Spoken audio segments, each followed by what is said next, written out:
Well, let's engage in today's work without any further ado. It's the second day of our forum, and we so far have discussed the situation of megacities, global cities, metropolitan areas, and today we've come to the point when we are discussing districts, neighborhoods, which should be the one foundational element of be it Moscow or any other global city in the world. Always we're thinking about cities, and cities take to the forefront, while the neighborhoods and districts usually stay in the shadow of global discussions and plenary sessions, and very often we do not even notice them as the independent administrative unit or something which is requires our thinking, our planning, and development. The city of Moscow has been evolving all the time throughout its history, all the 9 centuries. I'm trying to work my clicker.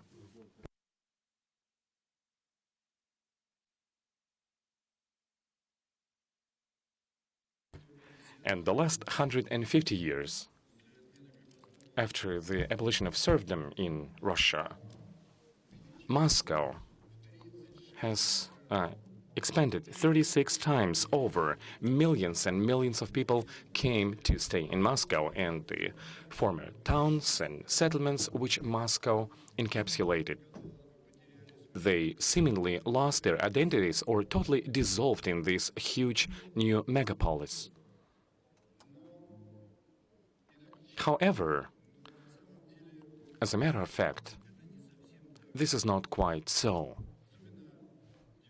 Especially back in the 1990s, when there was a new administrative and territorial division of Moscow has been introduced, which is more became closer to the historic names of those territories and those places.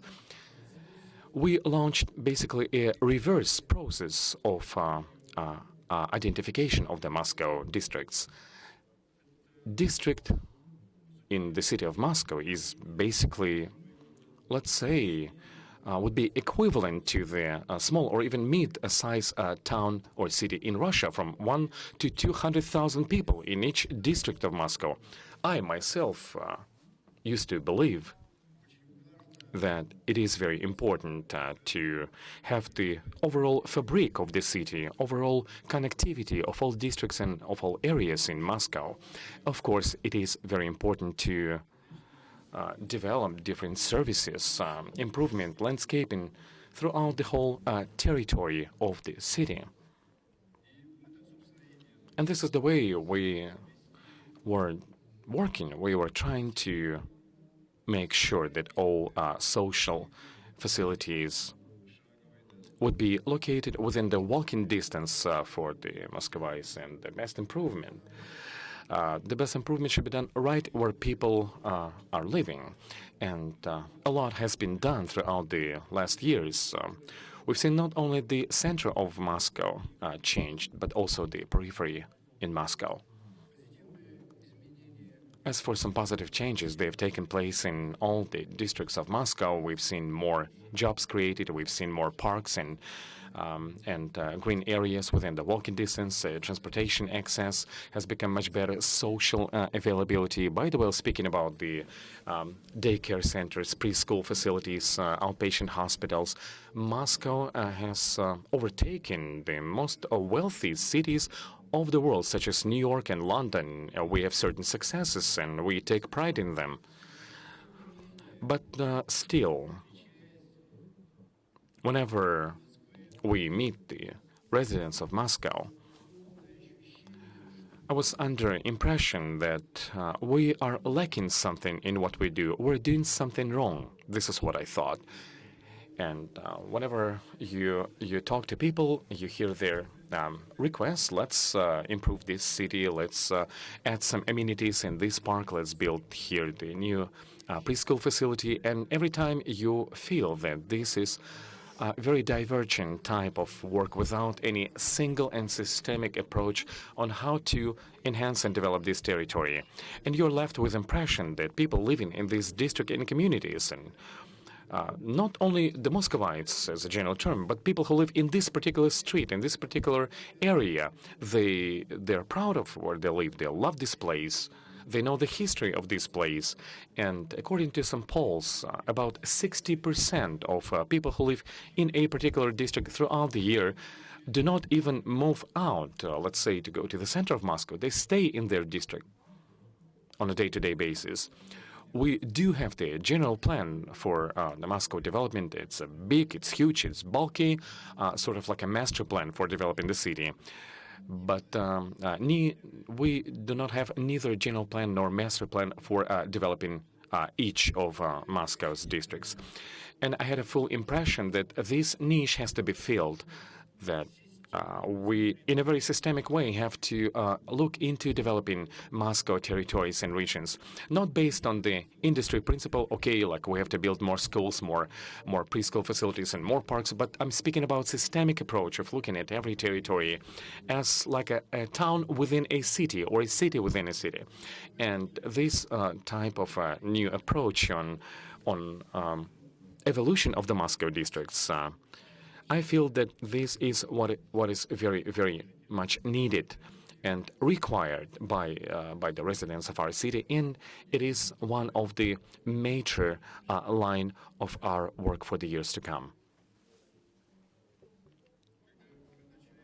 What do Muscovites want?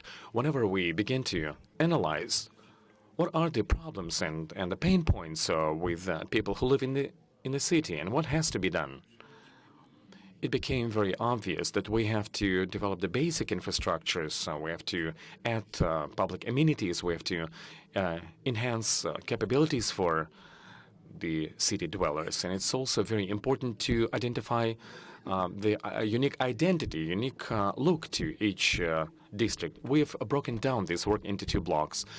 One would be the quality of services and the high-quality urban environment and its uniqueness, meaning the improvements, amenities, adding public spaces and improving territories around the transportation hubs and metro, building sport facilities and venues, expanding green places, parks, squares and boulevards and so on.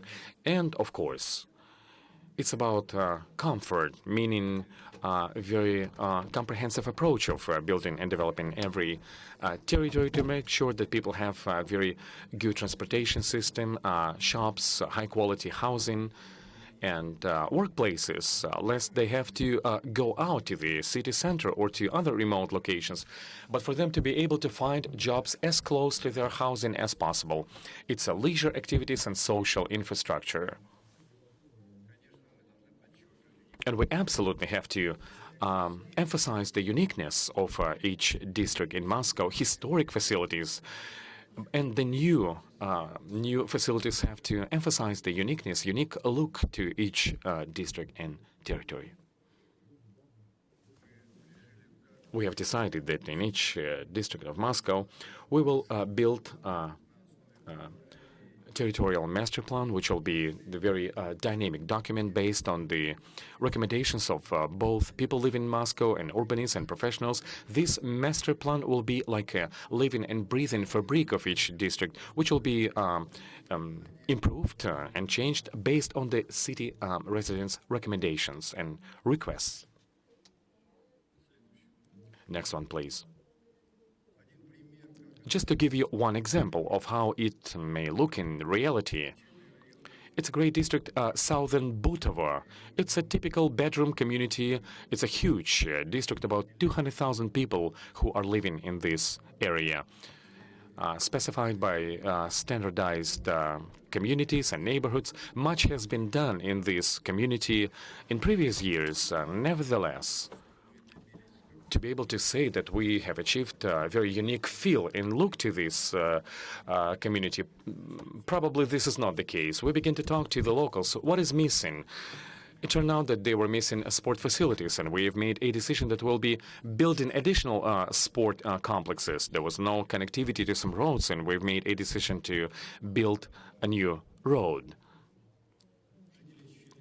Local residents felt discomfort waiting for public transportation at the bus stops and train stops because of the low light conditions, and we decided to make these bus stops very modern and give them a different feel. There is not enough schools and preschool centers, daycare centers. We decided to build them too.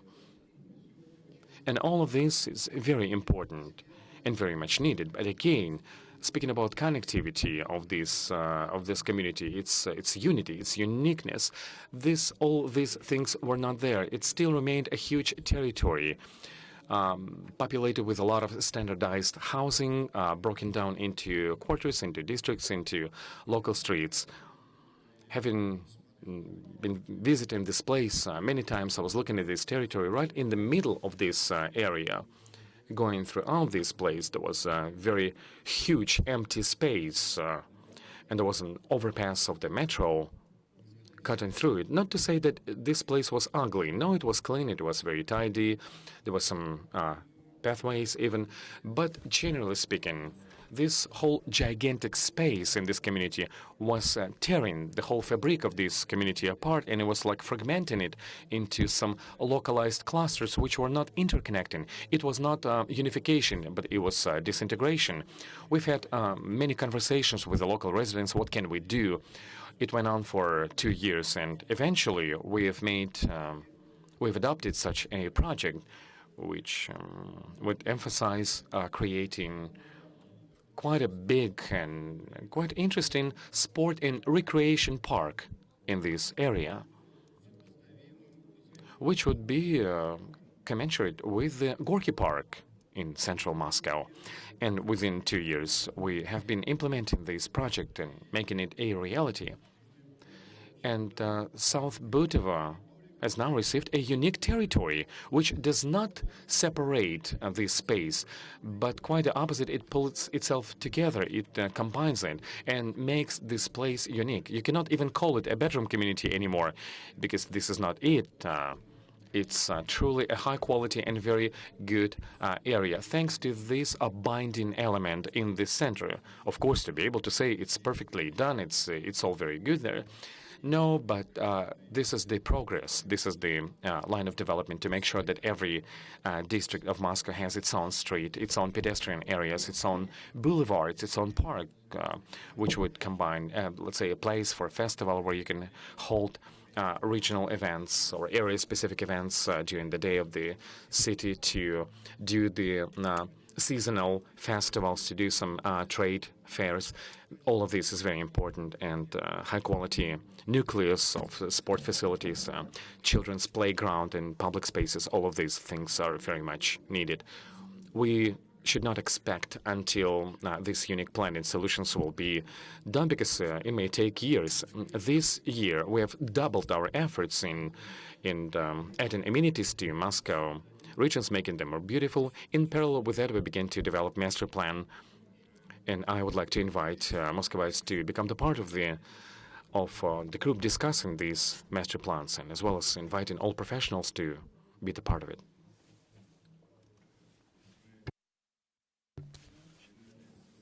We have begun with a hashtag, I love our city, I love my street, and today we're saying about loving one's district. I love my district and my neighborhood.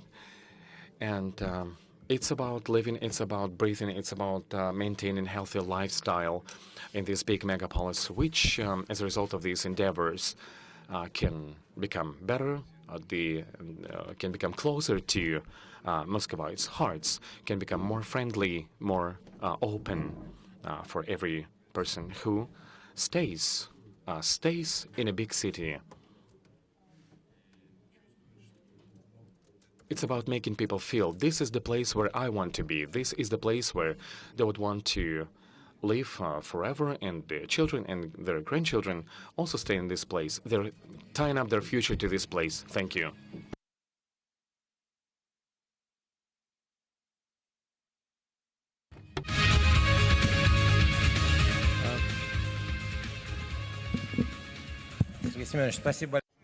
Thank you very much, Sergei Simonovich. With this, we continue the discussion. I would like to now give the floor to the mayor of Kuala Lumpur, Nur Hisham Ahmad Dahlan. Prior to this session, we had a very interesting discussion with him. We spoke about their amazing achievements, free public transport. He told me that in the past 6 months, they were able to reduce traffic by 6,000 cars per week. So they've many very interesting solutions. So I have a question. You had this interesting vision, strategic plan for the development of Kuala Lumpur for 10, maybe 20 years, which expires this year. You were able to work on development of central part, where 7.5 million people live, so it's the agglomeration of Kuala Lumpur. Nonetheless, you managed to find balance between central and districts and those that are on the periphery. So how did you manage to achieve that, and what are your further plans? Because as this strategy expires, a new one should come into place. Thank you, your moderator and your excellency. For Kuala Lumpur, this is what I want to tell before answering the question.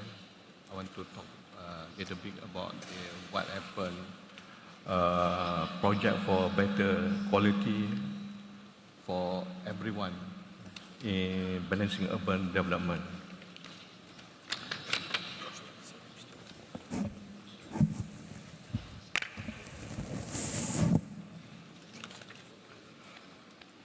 For Dobro je utro, I would like to thank His Excellency Mayor Sergei 2019 for giving me this opportunity to be able to witness the renowned Moscow Urban Forum, a class of their own that has been organized wonderfully every year, and fortunately this year I'm able to participate in this grand forum.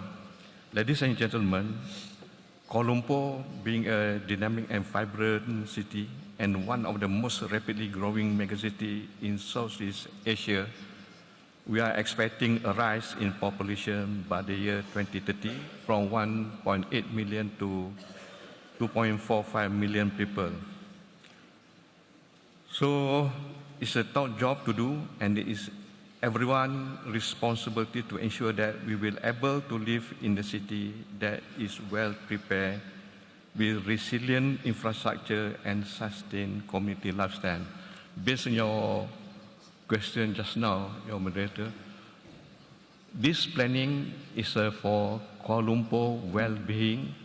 This is more on the people-centric, so that the people in Kuala Lumpur, whether they are rich or poor, they can use public transport, and to make sure that the Kuala Lumpur City Hall, we are doing for the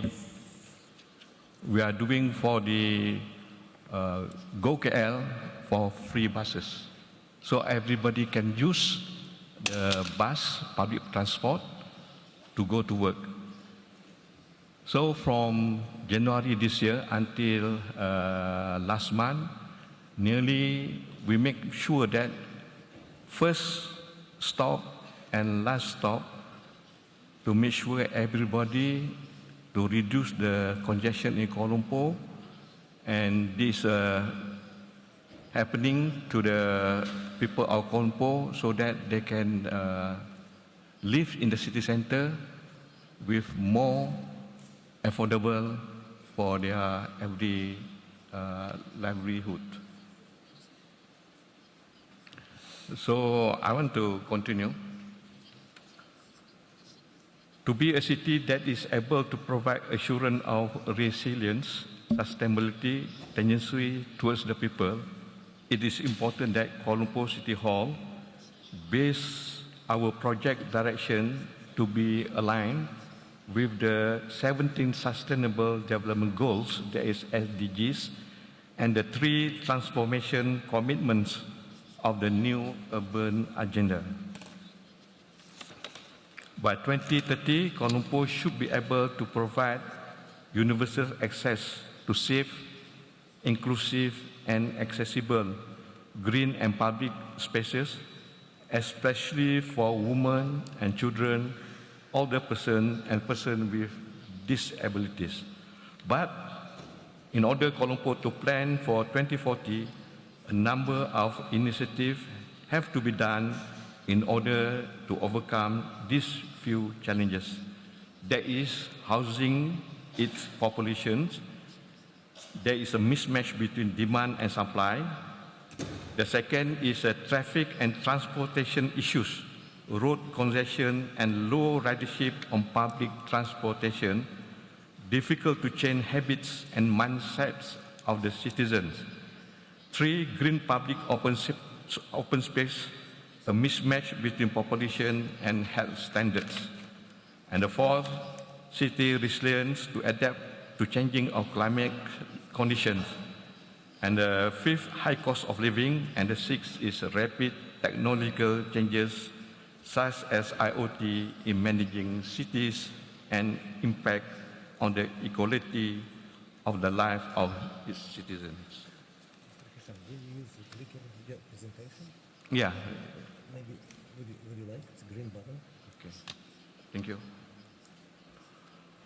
This is what Kuala Lumpur for the information of the factory of Kuala Lumpur. These are challenges in Kuala Lumpur right now and in future.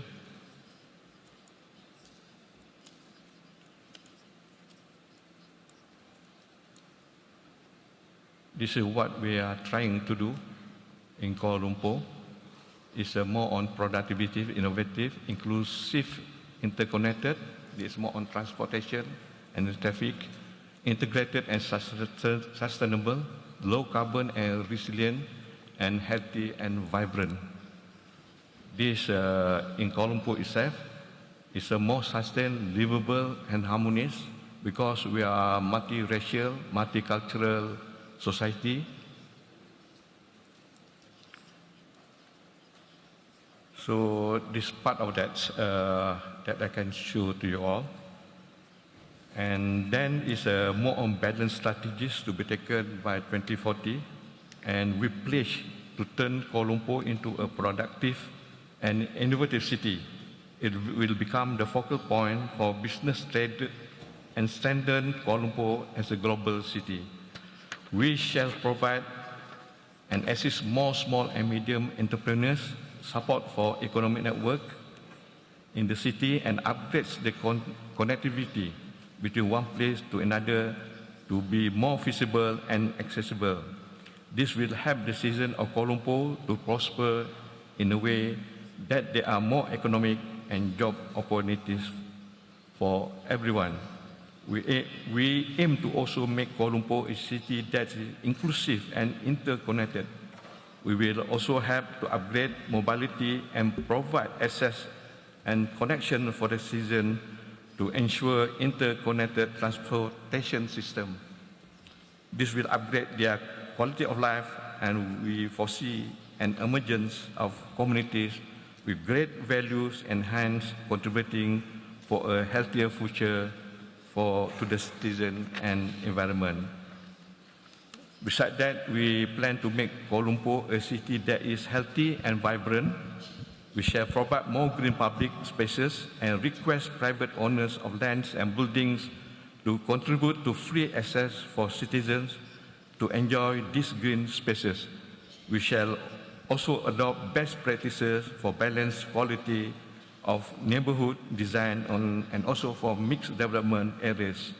We also plan to upgrade pedestrian walks and our bicycle lanes so that the citizen can opt for a low carbon emission option compared to motorized vehicles and thus can help in reducing GHG emission in the city. However, I believe now most of the cities are aware their responsibilities are not just to mainly focus on people per se, but also how policy can wholesomely integrate between the society, economic prosperity, and ensuring the preservation of the environment. It is important for Kuala Lumpur to provide plans and policy that cater to integrate the main players of the city, the citizens who would eventually help in sustaining the city and improve their quality of life economically, mentally, physically, and environmentally. In conclusion, ladies and gentlemen, members of the Great DHS Hall, Kuala Lumpur takes into consideration of all challenges and strategies in planning for better, sustained, resilient, and livable megacity in the heart of Southeast Asia. We are working hard in ensuring a balanced development for the city, and hopefully that by prioritizing the integration between society, economic stability, and environment will lead us to enjoy a more sustained, those livable, and more harmonious life for everyone. Thank you. Спасибо. Спасибо, Mr. Hisham. Thank you very much. Dear friends, I would like to now continue with Moscow's experience and give the floor to Oleg Shapiro, who is co-founder and partner of Wow House Architecture Bureau. Wow House, well, the name implies that all your projects should be wow projects, but if we look at Gorky Park, Krymskaya embankment, Strelka, it is indeed those are indeed wow projects. By the way, that oil park in Kapotnya, is that attractive? Sergei Simonovich mentioned that dwellers of particular districts are proud of their neighborhoods, and you can, based on this pride, you can create points of attraction. So could you please share your experience and how you could use these points of attraction, points of gravity? Thank you. Good morning. So, what should be done to make a public space vibrant? Well, we believe first we need to understand who the target audience is. Well, an obvious answer is it's a public space, so it's for the general public. But in every district, different people live. And in different districts, well, districts differ from each other. And it's one side of the coin, and we always work with sociologists. But another side is that every district has its potential. You mentioned Kapotnya. Well, Krymskaya embankment, which is in the very center, is that connects Tretyakhovka and Gorky Park. It's the central part. It's different from Kapotnya Park, which is next to an oil refinery, and tens of thousands of people live there. It also borders with Moscow River. There's also electricity grid that crosses the park. Well, it's not as good, but people do live there. So first we need to identify what's special about this territory. We thought about it, and we figured out that people jog there, people roller skate there, and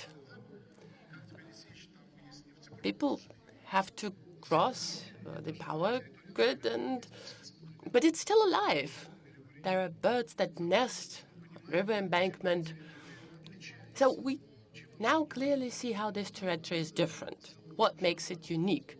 It's got its limitations, but we need to make sure that people that live in that area use it on a daily basis. Therefore, we need to understand how it's used and during the day. So in the morning, people that spend time there are joggers. Then in the midday, these are grandmas with their grandchildren. And then in the evening, teenagers will probably come. So we need to think of all groups of citizens, even those that are usually neglected. So although they might seem separated in time and space, we need to unite them. We need to find something that would unite them in that public space. So once we've done that, if we do that, there's a chance that a public space will be a success. At least that's what we're trying to do. Can you think of an example of when it's difficult to find a point of attraction, there are obvious cases where there's a beautiful park or a river. But have you ever been in a situation when it takes a lot of effort to find something attractive? You know, something that locals themselves would be unaware of? Oh, we've lots of such stories. For instance, right now, we work with Donstroy in Ramenki district. It is going to be a new district built from scratch. It's going to be more or less standard, as every modern housing project is, but we need to make it different. We need to make it special. So we thought about it, and we figured out there used to be a farm there that would grow apples, had lots of fruit tree gardens.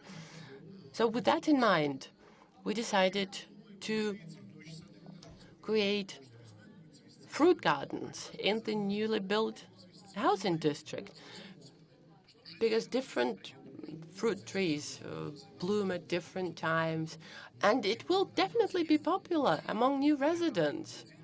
So this is the idea, and I hope that we'll get local residents engaged, and we'll get them interested and preserve the memory of the old farm village of Ramenki. And by the way, it's very good when we're able to keep the old name.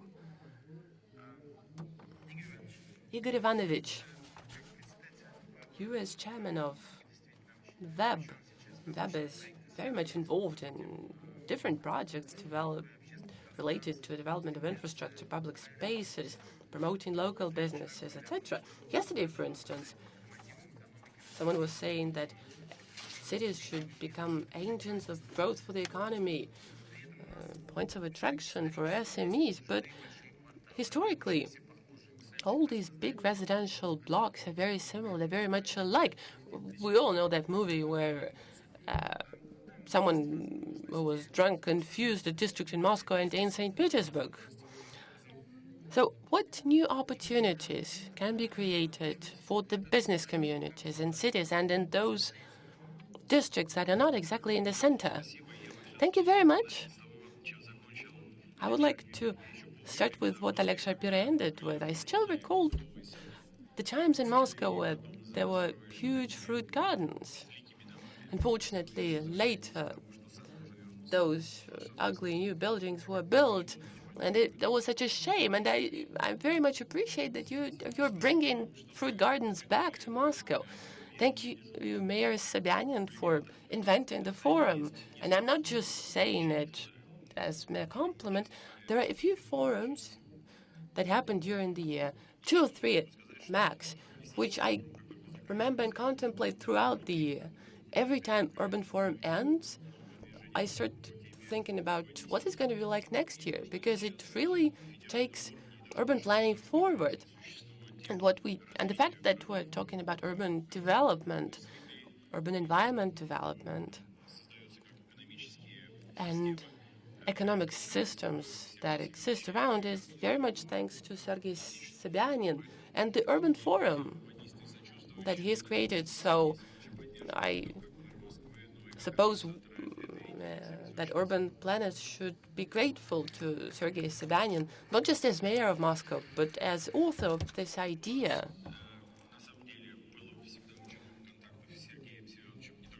I've always worked closely with Sergei Sobyanin, not just because we're colleagues, but also because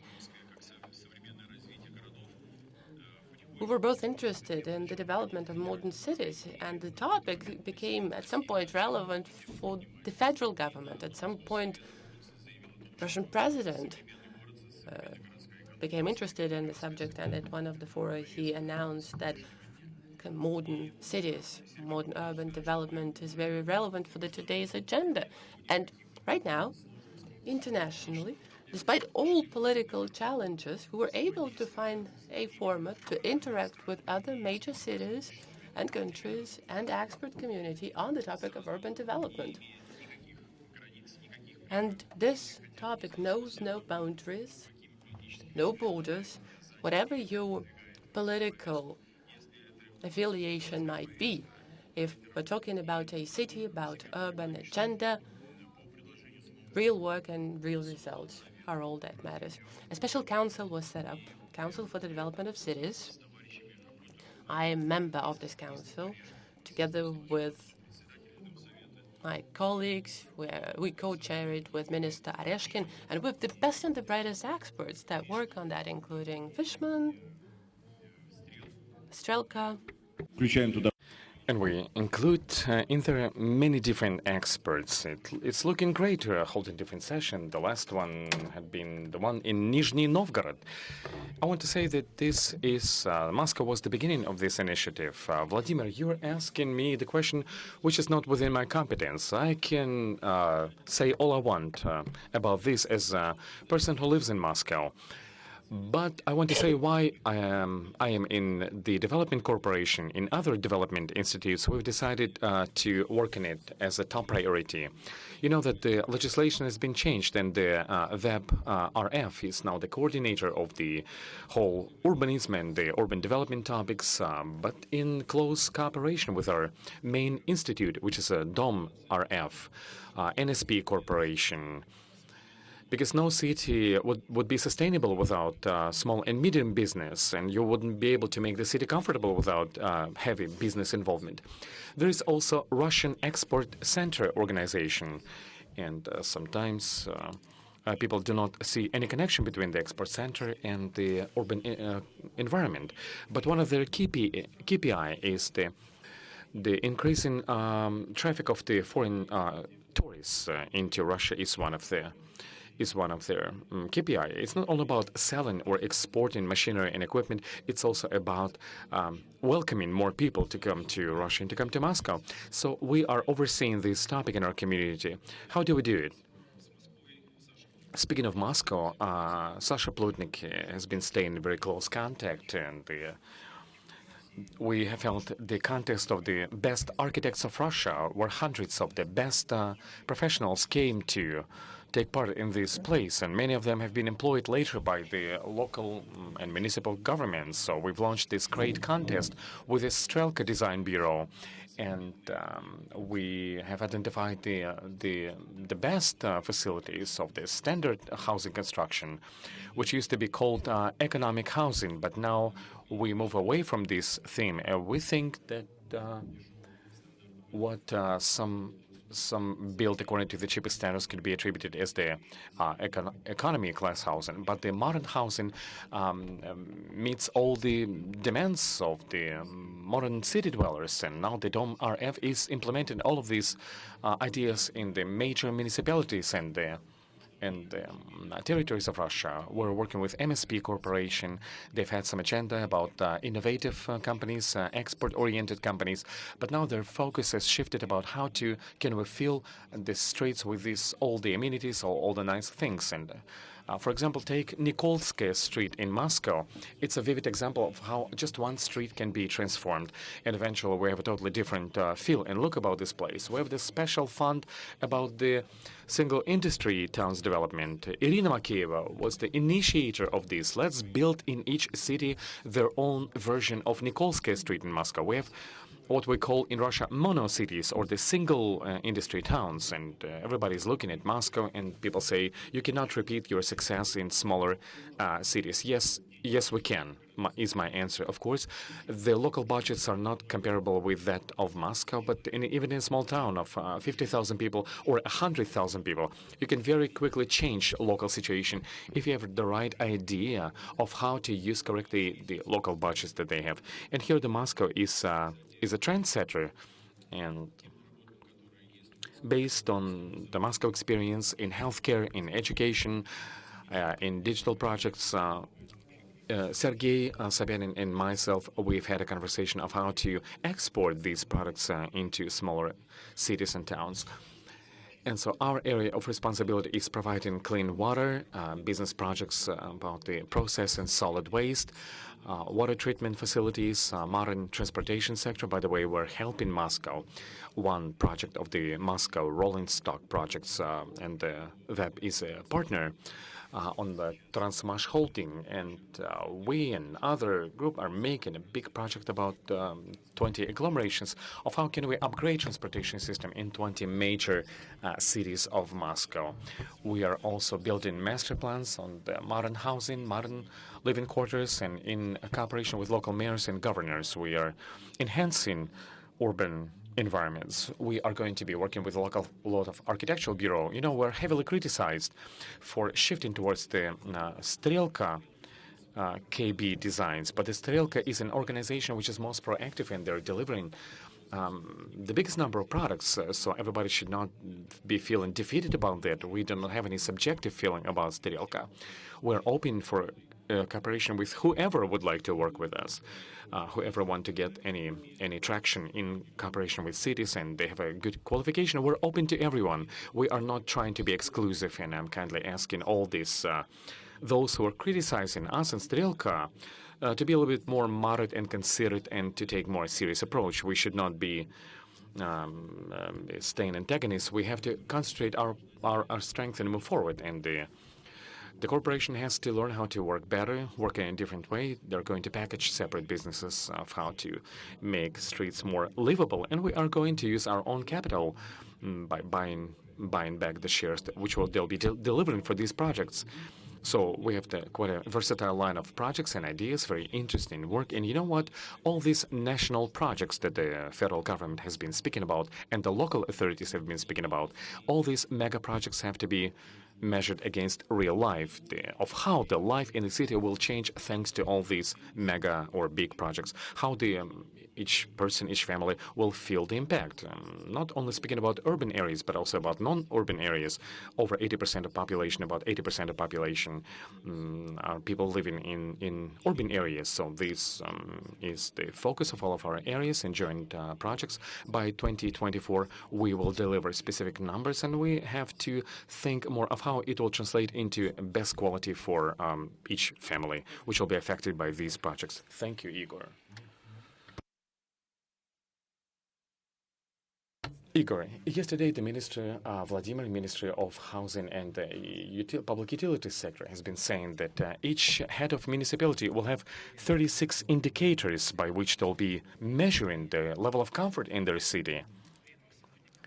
And today, as we were watching this intro video reel, I really like the phrase, do you want to stay in the city or do you want to leave from the city? That's the main question we have to ask people. I think that if in towns of 50 to 100,000 people, people will want to stay in these places, not to leave these places, like Sergei Sobyanin said. It will be the unity of different people, but it will be not in one agglomeration, but all over Russia. It will be amazing. But I have a different perspective. If people want to leave their town, it's okay, they may leave, but as long as other people want to come in and replace these people, it's not like you were born in Moscow and you absolutely have to spend all of your life and die in Moscow. No, people have a chance to move around, to meet their life ideas and expectations in a high-quality urban environment. Some people like it small, some like it big, some like it hot, and some like St. Petersburg, some like Moscow, some like other places. So we simply have to make sure that that people should not die, that even smaller places should not see the decrease in population. They should be interesting for those who would like to come and live in these places. So, yeah, 36 KPI or indicators, that's not my cup of tea. It's not quite correct, I should say. Life is changing very rapidly, and what yesterday was a right indicator, today may not be a right indicator anymore. It's all like on the fingertips, Life is very rapid. Life is very fast today. What is a high-quality urban environment? It has to be changing all the time. There will never be a city where you solve all the problems. It does not exist. But the Moscow government is trying to address these challenges very well. They're fast. They're changing faster than anyone else. They're providing new opportunities. And I suppose that each city, like we had been discussing, this concept of 880, the city should be comfortable for those who are 8 years old and 80 years old. And irrespectively of the size, the challenge of the city management is to make sure that the city is comfortable, to make sure that people want to stay, and then it's up to each individual whether they want to stay or leave. Please invite me more often to these forums, because I do not want to take more time from other speakers. Thank you.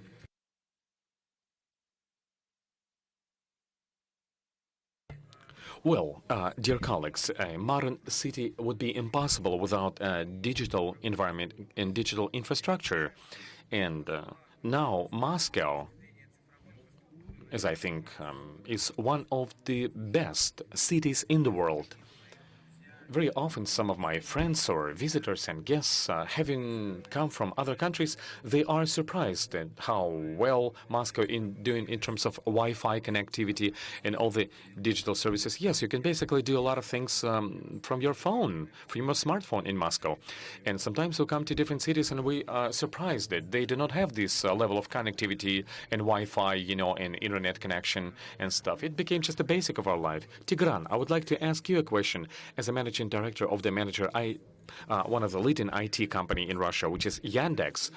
You have a lot of services. How many services do you have in Yandex? And I've been flipping, like you have tons of them. It's hard to imagine. I'm using some of the Yandex services, but not to that extent. What is for you, as for the business representative, is important to build new urban services? What services can we see in the future and how they will impact our lives in cities? Good morning. Thank you for inviting to this great forum. Yes, indeed. Yandex is one of the biggest internet companies in Russia. And it just so happened that you may say that there is now this border of good and bad internet connection, which we may remember that today technologies and internet is really the part of our daily lives, and it impacts our actions, our choices, our day-to-day living. And like any internet company, Yandex, as of today, is a part of this whole ecosystem of these day-to-day kind of events, routine events, which you do not even notice anymore as you are using your internet connectivity. And I've tried to do my math and calculate how an average Muscovite is doing like actions using the Yandex platforms. By actions, I mean getting a taxi, finding some information, order your food over the internet, or to make a trip, kind of macro actions. And it turned out that the average Moscow resident, adults and older people, like 12 times a day they interact with Yandex platform alone. Never mind all other digital services in our city, and this number may be like 50 interactions a day with internet services, maybe even more than that. But just imagine 50 interactions a day with the different urban services using Yandex or other online platforms. Why this is the case? We think that there are three components, the key components. Number one, and this is very obvious in Moscow, not only in Moscow, it's an openness of the city when the city is embracing digital innovations.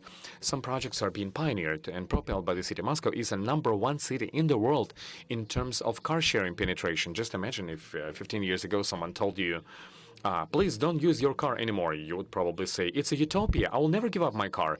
I will always be driving my car. My friend came over to me and I've asked him, do you need a parking space? He said, no, I sold my car. I'm using car sharing, which is amazing. You could not have even imagined that some years ago. And we've built competitive environments. And there are many services and many other companies came to Moscow, implemented many other digital projects related to taxi and other projects. Some platforms are not being promoted by the city, but the city is speaking about the open data. You can use any digital maps. You can see a lot of venues. You can build your multimodal route across Moscow using your smartphone, and you can save each minute of your time. You can move around very optimal thanks to open data, because without open data, all of this would not be possible. The second idea, that a digital should not be done just for the sake of the digital, because oftentimes, and unfortunately, companies get carried away, and organizations and individuals, they begin to digitize some things which do not any make sense in digitizing. It's very important to keep in mind added value for Yandex company. Added value is one of the biggest criteria. Can we improve lives of people. If not, we are not even going to start a project. And the third thing I would like to say is the speed. I believe that we are in a hyper race today. You have to make decisions super fast. And today, competition, it is not about between Russian cities. It's a competition with all the global cities in the world. And all the creative people who live in Moscow today, they make decisions, should I stay in Moscow or should I move out somewhere else? We do not even compare ourselves with St. Petersburg, but with all the global cities. And the speed of changes, like it was just mentioned, the speed of decision-making and moving forward is critically important. And wrapping up, I would like to share about a small experiment which Yandex is carrying out. It's a new service that we do in Khamovniki district at this peninsula. We've opened a service. Hopefully, it will be deployed across many other districts in Moscow. It's a super hyper fast food delivery. In 10 to 12 minutes, you can get your food delivered to your apartment. This service is in a test phase for about a month, and we have several thousands of users. Any resident of Khamovniki district can use this food delivery service. It's a miracle. I mean, you open your app, Yandex Lavka, and in 10 minutes, your food will be delivered to you. Fresh, quick, which otherwise you had to go to the supermarket to buy. Why is it important? Tigran, you're advertising now. I'm sorry. I'm sorry. I just wanted to say one thing about the value added. These 10 minutes, it's not 10 minutes which you save in your life in different services. It's half an hour, which is critically important for any family to stay together, to hang out, not instead of just doing your shopping. And we believe that digitalization is one of the KPIs of digitalization is saving your time, which means saving your life.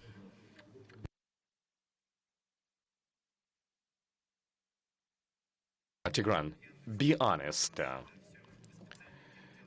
Do you do special algorithms to go to these special places? Somebody nudge me. Ask him. Like, does he use this his maps? Sometimes, as you're sitting in a traffic jam, you're thinking, I wish I'd had a button, like I push the button and all the cars disappear on the street. But we know it would not be possible.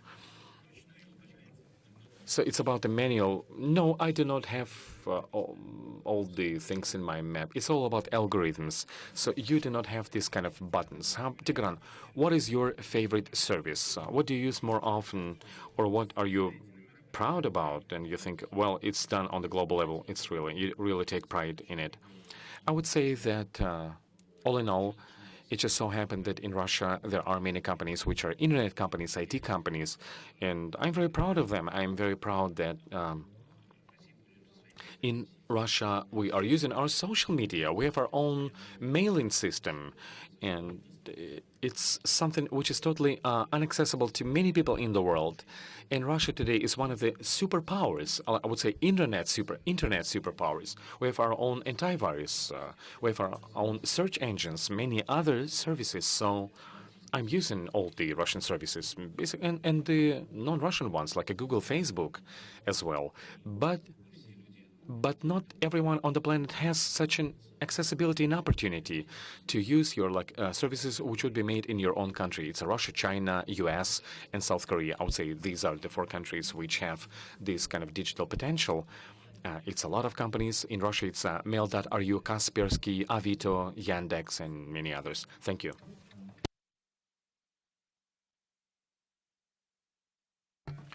We have discussed the issue of digital environment, and now I would like to speak about culture. And I think Timur Bekmambetov is the movie director which does not need to be introduced. I want to ask you, Timur, the identity, quality of life can be identified by culture, by high culture, by urban culture, subcultures, and it's about having access to some very outstanding events. It's classic. How can all this can be combined in a modern city? Because we are living in a very fast pace. New things come, old things stay or go. How can we assemble all this together? And a separate question is about the old Soviet construction and kind of districts. They have their own aura, their own feel to them, right? It's interesting that usually culture is the last topic to be discussed. Usually it's between culture and sport. You know, whenever people talk about things, they talk about culture the last as a final point. Anyhow, I would like to thank you for inviting me today. The very topic is very complex, and I totally agree with you on the point that the city is developing in different ways, in different paces. Some districts are lagging behind, and it's a big problem because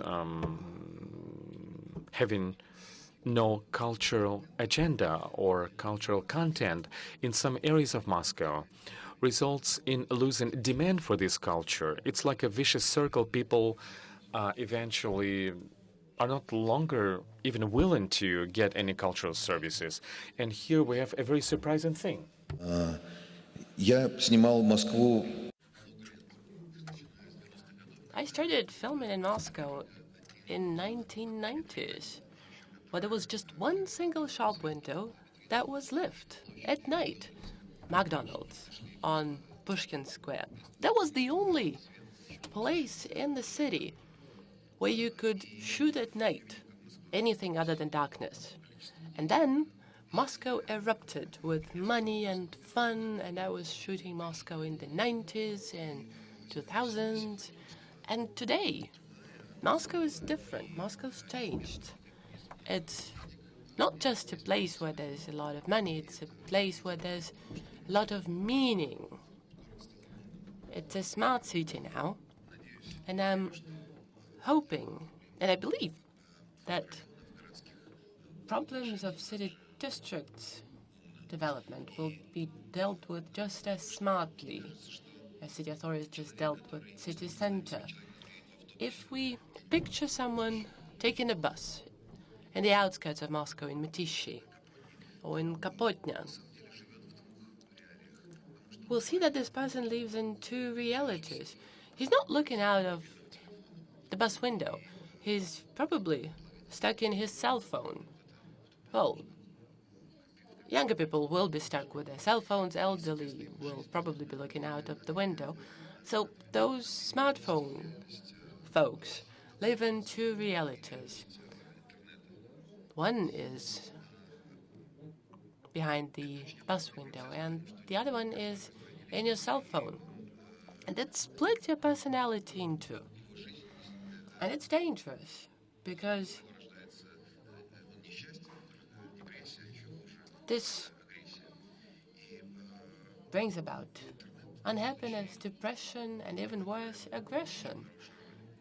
Internet can be dangerous in a sense because it is way ahead of reality. But at the same time, Internet offers unique opportunities. For instance, there's this phenomena that's very relevant today.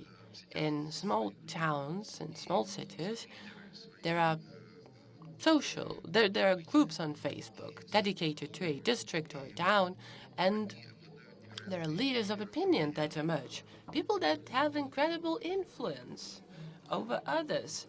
And it would be smart, I think, for any city or town to support not just large, global trends, but support those regional online communities and their leaders, because they're very close to common people. They understand what's on common people's agenda, what their needs are, and they're able to promptly respond to what's happening around them. So how would that happen in practice? I think it's what city authorities can and should do. If you are regulating everything in a city, or if you're regulating, transportation, shop windows design, or signboard design, why not manage local communities, online communities, or online services that are important for people that live in different parts of town?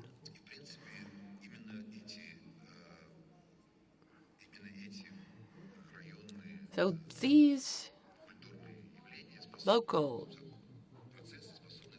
cultural processes can create myths and legends of a district and add meaning to people's lives in those districts, because it takes a story, it takes a myth to build emotional affection to a place. Why do people come to larger cities? Not just for services, not just to enjoy car sharing, but they follow their dreams. And cities represent those dreams for people. They meet their aspirations. And this is something I think that will happen in future. It took years for Moscow to be built, and it will take time for those communities to develop. But they will, especially if city authorities help those districts to build their local culture and identity. And online can help. Режиссер. Timur, tell me, you as a film director, what advice would you give to other film directors, you mean? I can only give advice to other film directors. I can't advise anything to people that run cities. But for the past few years, it so happened, I've been shooting movies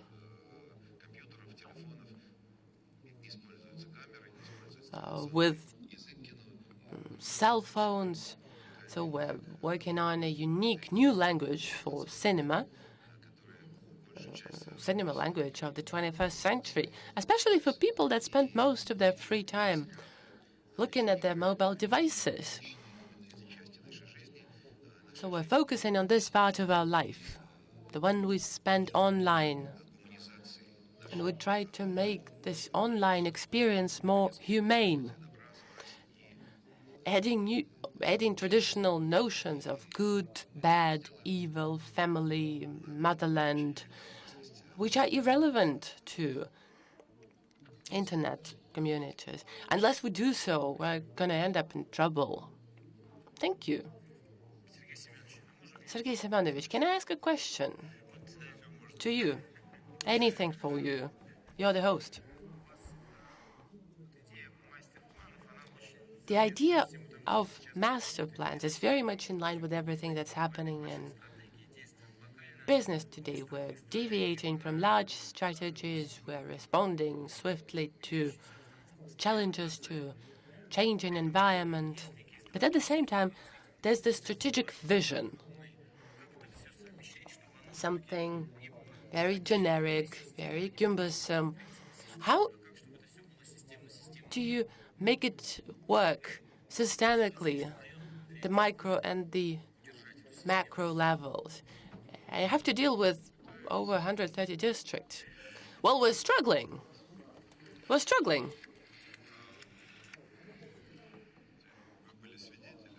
Well,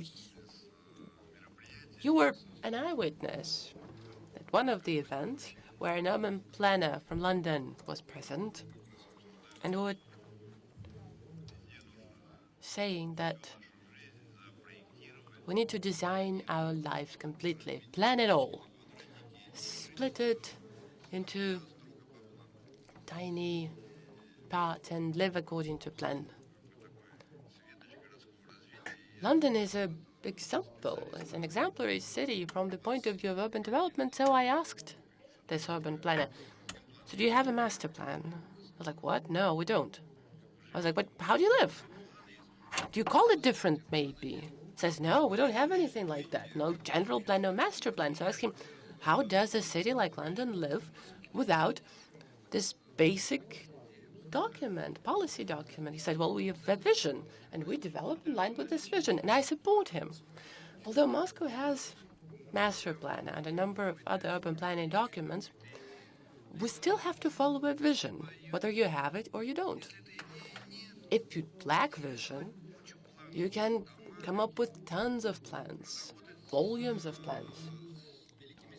You can invite leading experts, urban planners, designers, artists, but it's not going to work. You should have vision. It would follow, and your team should also support this vision, and then every district, every little house will develop. If you lack vision, if your goals differ from what you declare, no master plan would ever help you. Я, кстати, прям помню этот момент, когда Yeah, I remember. I remember you asking that guy from London about master plan, and he said we have none, and everyone was like, "What? London doesn't have a master plan?" Yeah, I remember that. So we're nearing the end of our discussion. Can I add something? Oleg spoke about the conflict of interest when designing certain public spaces. Well, what could be easier? One might think that design a park or improve a street or an inner yard. But you know what? It holds great conflict potential because a yard is very small, but people that live there are many, from 8 to 80. But actually, there's more. It's from 0 to 100, and everyone's got his own vision of what life should be and what he needs. Someone wants to be active, others want to be quiet. Some say it should be a playground for kids, and others would say, no, I don't care. I don't care if it's dirty, I don't care if it's dark, but it's quiet, and that's all I need, so please just don't touch it. So finding compromise, striking balance when designing a public space is our top priority. If we succeed, it's always a good project. Sometimes we fail, and then there's conflict. Although amazing transformation happen sometimes. I remember in one of the central districts, locals were very unhappy with the design of a project. And we told them, okay, let's do it the way you want it. Tell us. It took them about a year and a half, 2 years. They worked without designers, without team. And they put together a project themselves. Staircases in granite, dry fountains. And it was very, very good. It was perfect. And they thought, we have a nice, quiet neighborhood. We're going to make it beautiful, and we'll spend time with our kids, with our elderly relatives, and we'll enjoy it. But it was so successful that it became exceptionally popular among the young ones. And teenagers with green, purple, red hair from all over Moscow come and spend time there. They enjoy it. So the project was a success, but are locals happy? No. They're very miserable. So it's a big city. It's a mega city of 20 million people. And if something interesting is happening, you need to keep in mind that within an hour, millions of people can be there. So you need to find balance between uniqueness and potential implications. You need to think ahead of how that's going to be used, how that's going to develop.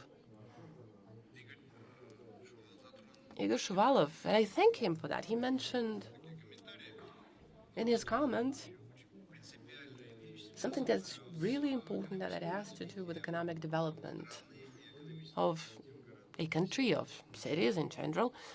We used to think that all these economic fora were designed to attract investments, and that what we traditionally do was the best possible format.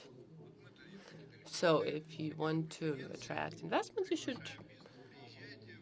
tell people these are benefits you'll be given, these are venues for your projects, come and you'll be happy. We've been saying it for years and it never worked, but that didn't really work because it's not how cities work. Cities are about the economy of services, about serving the needs of people.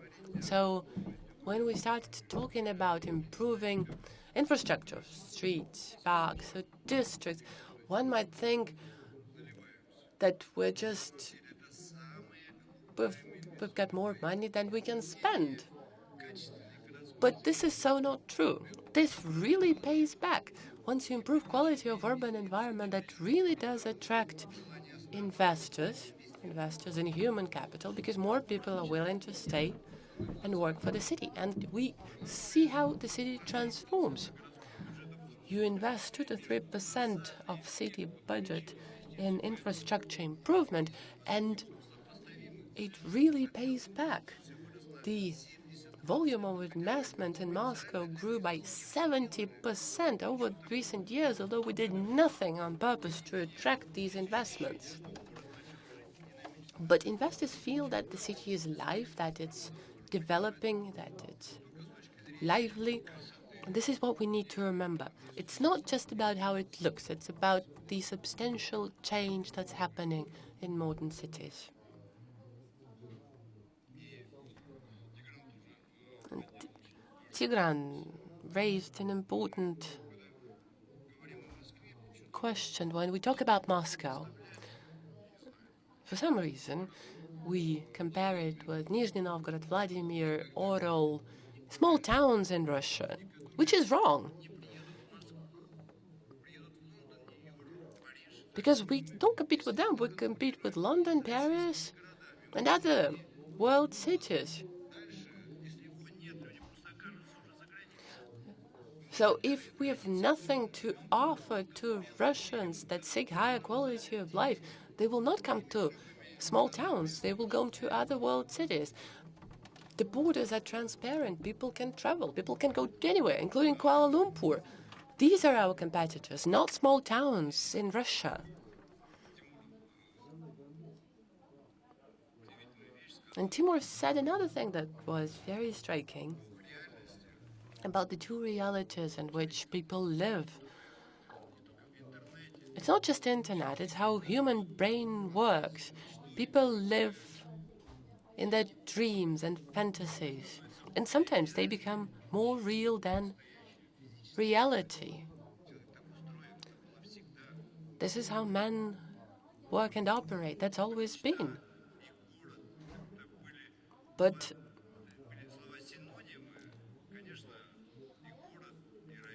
a city can be synonym to a dream.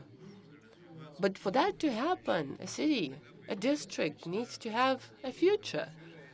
And if you see your city changing, your district changing, that will inspire your dream, that will give you hope that change is possible, that change is happening, that you'll enjoy new quality of life. And this will change people's attitude towards the district and towards the cities. Сергей Семенович, спасибо большое. Thank you very much, Sergey. I don't even know if I can sum up, because you just did it beautifully. This idea of finding balance in a city, when the cityness is spread throughout the city, and every dweller of every district can find something to be proud of, this is very relevant. And I'm sure in every district you can find some unique identity, a park, a river, an old factory that was rebuilt into a public space, or it can be something hidden, deep in history. And we need to find those identities and make them into points of attraction. So we sometimes confuse causes and results. So we need to create a comfortable environment, and that will attract investment. That will come at an incredible pace. Marat Husnulin said that every ruble invested in a road pays back with 3 rubles immediately. So probably parks give you an even higher return on your investment. With this, colleagues, I suggest we adjourn this meeting. I thank very much all the participants, and I suggest we thank our speakers for the wonderful panel. So we'll move on to the business part of our program. Thank you.